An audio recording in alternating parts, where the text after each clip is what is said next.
Hai hai hai. Selamat datang kembali di channel Min Donghua. Di video kali ini kita akan melanjutkan cerita Donghua Battle Truck Devon. Ayo langsung aja ke alurnya. Setelah melihat Lang Tian dan Ding Yue yang memiliki hal-hal yang ingin mereka lakukan, Xuan sangat bahagia untuk mereka karena berkultivasi bukanlah satu-satunya cara. Tetapi menemukan cara yang cocok untuk mereka sendiri adalah yang terbaik. Kemudian, Ding Yue mengajak Xuan untuk melihat hasil penelitiannya. Saat ini, Ding Yue telah mengubah semua dewa kekosongan yang diperoleh dari pertempuran sebelumnya sehingga bisa dikendalikan oleh pasukan dewa kuno. Namun, karena beberapa barang diambil dari Taisu, sehingga masih banyak bahan dan metode pembuatan yang tidak dapat dipelajari. Jadi Ding Yue masih menunjukkan ekspresi penyesalan. Meskipun dia mengambil sebagian, tapi Senshi tidak memiliki teknologi inti. Sekalipun Ding Yue merekrut sekelompok orang yang tertarik dengan teknologi Minghe dan berinvestasi di dalamnya, tapi masih dibutuhkan banyak waktu untuk membuat terobosan, untuk menghadirkan peluang mereka sendiri. Oke. Di masa depan, saya akan mencoba apakah saya bisa menangkap pengrajin dari Taisu dan membawanya kepada Anda. Xuan berkata sambil tersenyum. Meskipun dia tidak pernah berpikir untuk mengandalkan nama dan teknologi ini, tapi Xuan tidak memiliki keraguan bahwa kemampuan Taisu yang menyerang di mana-mana memiliki kelebihan. Tetapi Ding Yue belum menguasai teknologi intinya. Jadi Xuan memberitahu Ding Yue apa yang dilihatnya. Dan Taisu mengintegrasikan teknologi Minghe ke dalam dunia monster. Kemudian mengubahnya menjadi kekuatan tempur Taisu. Ini juga luar biasa dan dalam pertempuran ini Taisu sepertinya sedang melakukan eksperimen lain. Mereka sepertinya mengembangkan garis keturunan untuk menggabungkan berbagai jenis monster dan mencoba menciptakan perpaduan monster yang lebih kuat. Mungkin di dunia Taisu mereka tidak memiliki persediaan yang bisa mereka gunakan, sehingga mereka tidak bisa melakukan penelitian sampai mereka datang ke dunia Senshi. Tetapi sesuatu yang tidak terduga terjadi kemudian. Jadi saya bertanya-tanya apakah itu berhasil atau tidak. Ding Yue bertanya dengan penuh rasa penasaran. Saya juga tidak tahu. Tapi selama pembunuhan, sebagian besar monster telah terbang dari bintang adalah binatang ajaib yang telah diubah oleh Taisu. Ketika Xuan mengatakan ini, Ding Yue tiba-tiba menjadi bersemangat. Ikutlah dengan saya. Tapi ini adalah rahasia terbesar saya, jadi Anda harus merahasiakannya untuk saya. Kata Ding Yue sambil memimpin Xuan terbang menuju salah satu dari banyak puncak baja. Dan ada sebuah gua di sini yang mengarah langsung ke bagian dalam gunung. Setelah beberapa saat dalam kegelapan, penglihatan itu tiba-tiba menjadi lebih jelas. Dan ada gelombang panas meledak dari sini. Dengan suara benturan emas dan besi terdengar dari sana. Adegan yang muncul di depan Xuan membuatnya merasa telah meremehkan Ding Yue sebelumnya. Karena pada saat ini ada bola hitam ditempatkan dengan rapi di dinding sekitarnya. Dan Xuan sangat menyadari bahwa ini adalah bentuk dari baju besi dewa palsu setelah terpisah dari inangnya. Setelah melihat jumlah baju besi yang telah disempurnakan, sudah ada puluhan ribu. Semua ini adalah baju besi dewa palsu yang telah saya ubah dan itu sudah siap untuk digunakan bagi para prajurit dunia Senshi. Jadi saya mengubah namanya. Bagaimanapun itu dibuat di alam dewa kuno, jadi saya menyebutnya baju besi dewa kuno. Setelah mendengar penjelasan Ding Yue, Xuan datang ke samping dan mengulurkan tangannya untuk menyentuh bola hitam.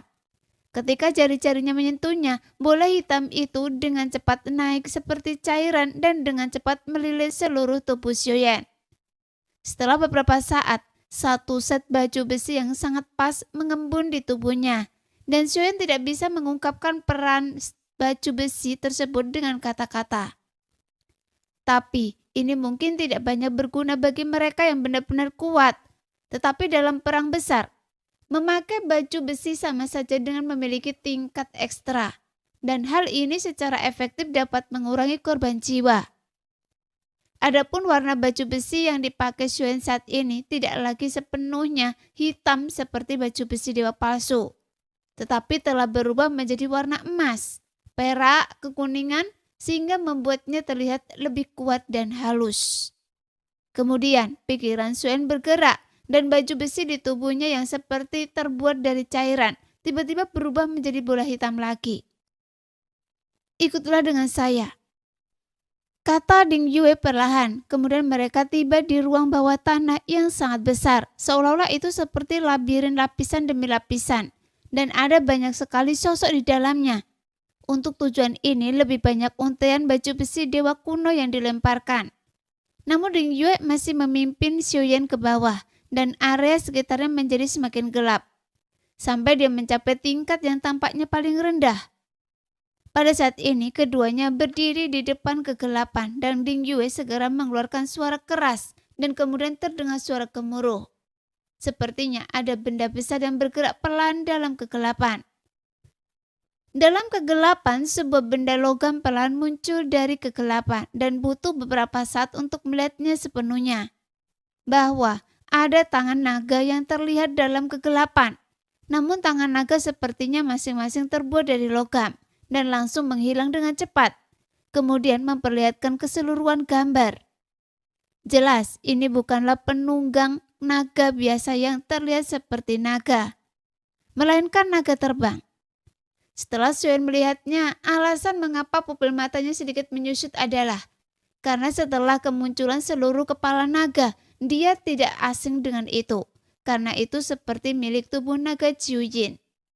Meski jauh lebih kecil dari tubuh utama Longyi yang merupakan reinkarnasi dari Jiujin, namun tetap terlihat sangat mengejutkan. Bagaimana kelihatannya? Ding Yue mengangkat kepalanya sambil bercanda dan menunggu apresiasi Xiuyan. Berapa kali Anda mengundang Longyi untuk datang, tetapi Anda benar-benar bisa meniru tubuh aslinya. Jelas, Xiuyan juga bermurah hati dengan penghargaannya. Karena Ding Yue juga sangat cerdas dan dia mungkin bisa mengejar teknologi Minghe Taishu. Jika dia bisa mendapatkan teknologi inti, tentu saja Taishu yang dilihat Xiuyan sekarang mungkin tidak semuanya. Lagi pula Taishu yang datang ke dunia Taishu hanyalah pasukan barisan depan, dan tujuannya terutama untuk menyelidiki dan membunuh. Xiuyan juga ada dalam rencana tersebut. Hanya saja Taishu bahkan tidak dapat membunuh Xiuyan dalam rencana tersebut, sehingga mungkin masih sesuai dengan ekspektasi Taishu. Namun Suzu mungkin tidak menyangka bahwa dia akan kehilangan boneka Yuan Shen-nya, bahkan jiwa yang terbelahnya. Tapi tubuh naga ini hanya memiliki bentuk yang aneh. Jika tidak memiliki jiwa, maka tidak ada gunanya, karena tidak dapat digerakkan. Setelah Xiuyan melihat tubuh naga di tempat logam itu berada, Xiuyan langsung mengungkapkan keraguannya.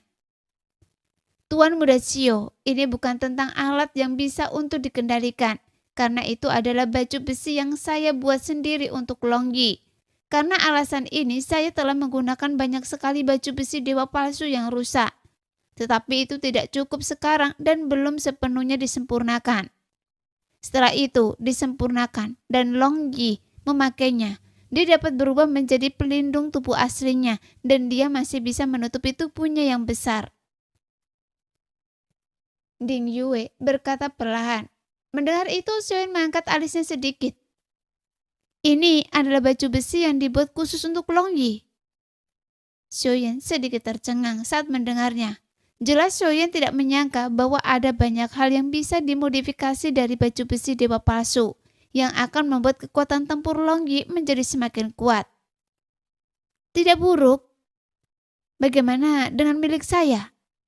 Xiuyan mengangguk dan berkata sebagai penghargaan. Ding Yue sedikit terkejut dan menunjukkan senyuman pahit. Kemudian dia segera menjelaskan.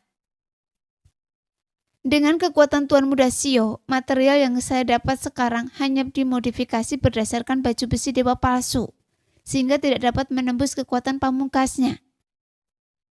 Saya hanya bercanda, tapi saya punya baju besi dewa palsu di sini, dan itu seharusnya berada di atas baju besi dewa palsu yang ada di tangan Anda.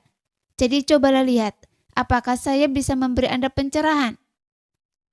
Segera setelah Suen selesai berbicara, pikirannya tiba-tiba bergerak dan baju besi yang dibuat oleh nomor 8 langsung mengembun. Jelas, baju besi ini dibuat sesuai dengan kebutuhan Sioyen, jadi kekuatannya tidak diragukan lagi. Bahwa baju besi tidak sebanding dengan baju besi dewa palsu biasa. Hanya saja, sekarang Sioyen memiliki tubuh abadi Juansen, jadi Sioyen jarang menggunakan baju besi ini. Oleh karena itu, lebih baik memberikan baju besi ini kepada Ding Yue terlebih dahulu untuk membiarkan Ding Yue mempelajari cara pembuatannya. Tepat ketika Ding Yue melihat baju besi di Sioyen, tiba-tiba sebuah kilatan cahaya emas melintas di mata Ding Yue yang indah.